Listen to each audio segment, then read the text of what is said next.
open window. Vera smiles at Mr. Nuttel. My aunt will join us soon, says Vera. Until then, you must try and put up with me. May I take your hat and coat? Mr. Nuttel is a nervous man. He shyly smiles back at Vera. Thank you, he says. He gives her his hat and coat. Mr. Nuttel nervously looks around the drawing room. He looks at all the pictures on the walls and the couch. He looks at the open window.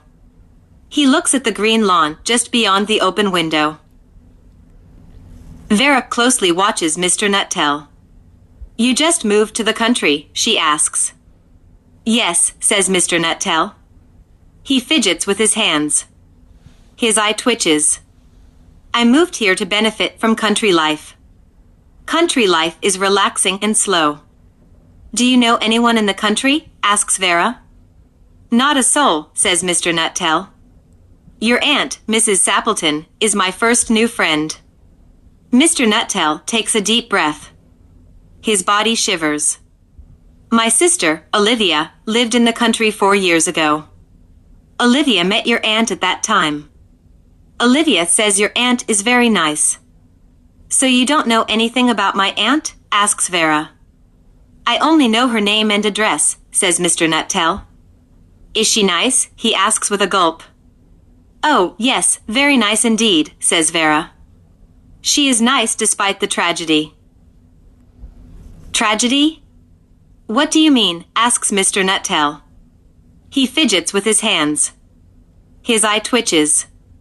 His body shivers. The tragedy happened about 3 years ago, since your sister was here, says Vera. Vera looks directly into Mr. Nuttel's eyes. You may wonder why this window is open, she says. I had noticed it, says Mr. Nuttel.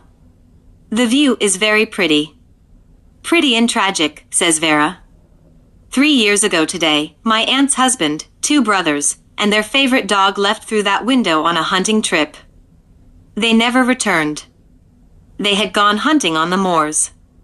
When they crossed a moor, they fell into a deep bog and were never seen again. Mr. Nuttel's eyes widen with fear. On the anniversary of their deaths, says Vera, my poor aunt leaves the window open. She believes that they will return.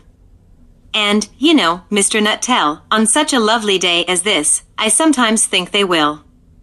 Vera's aunt walks into the room. Mr. Nuttel, she says, I am sorry to keep you waiting. I hope my niece has made you comfortable. Why, yes, says Mr. Nuttel, his eyes looking quickly from Mrs. Sappleton to Vera to the window.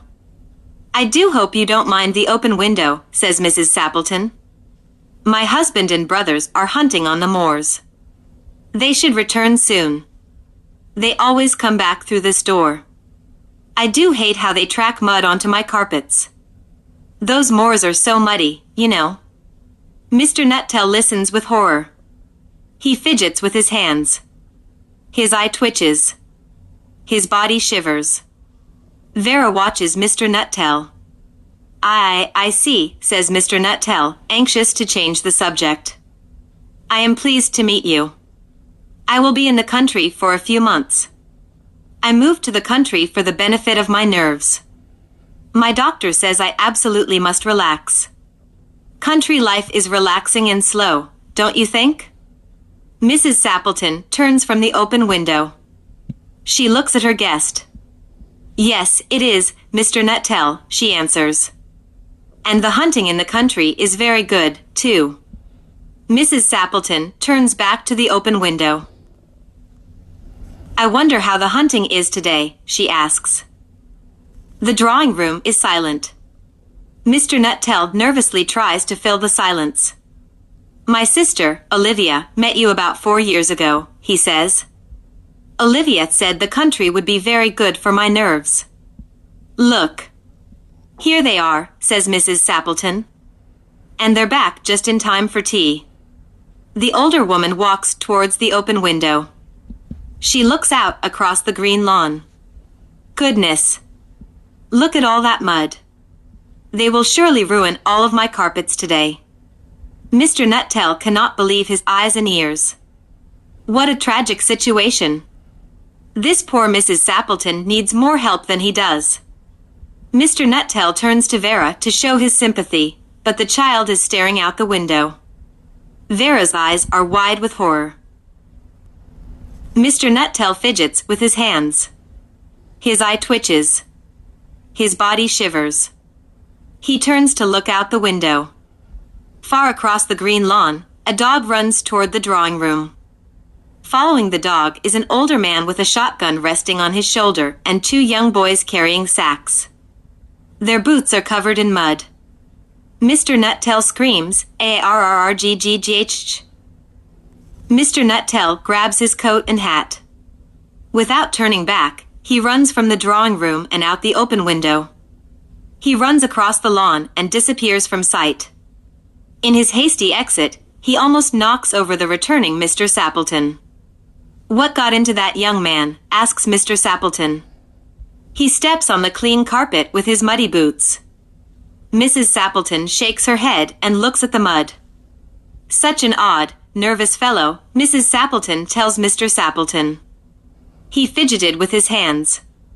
His eye twitched. His body shivered. He talked all about his nervous condition. Then he left without saying goodbye. Very peculiar. "He was probably frightened by the dog," says Vera. She bends to scratch the dog's head. "Makes sense, really," Vera continues. "He told me that he was very scared of dogs. Several years ago, he was hiking in the mountains. While following a dark and narrow trail, he stumbled upon a pack of wild dogs.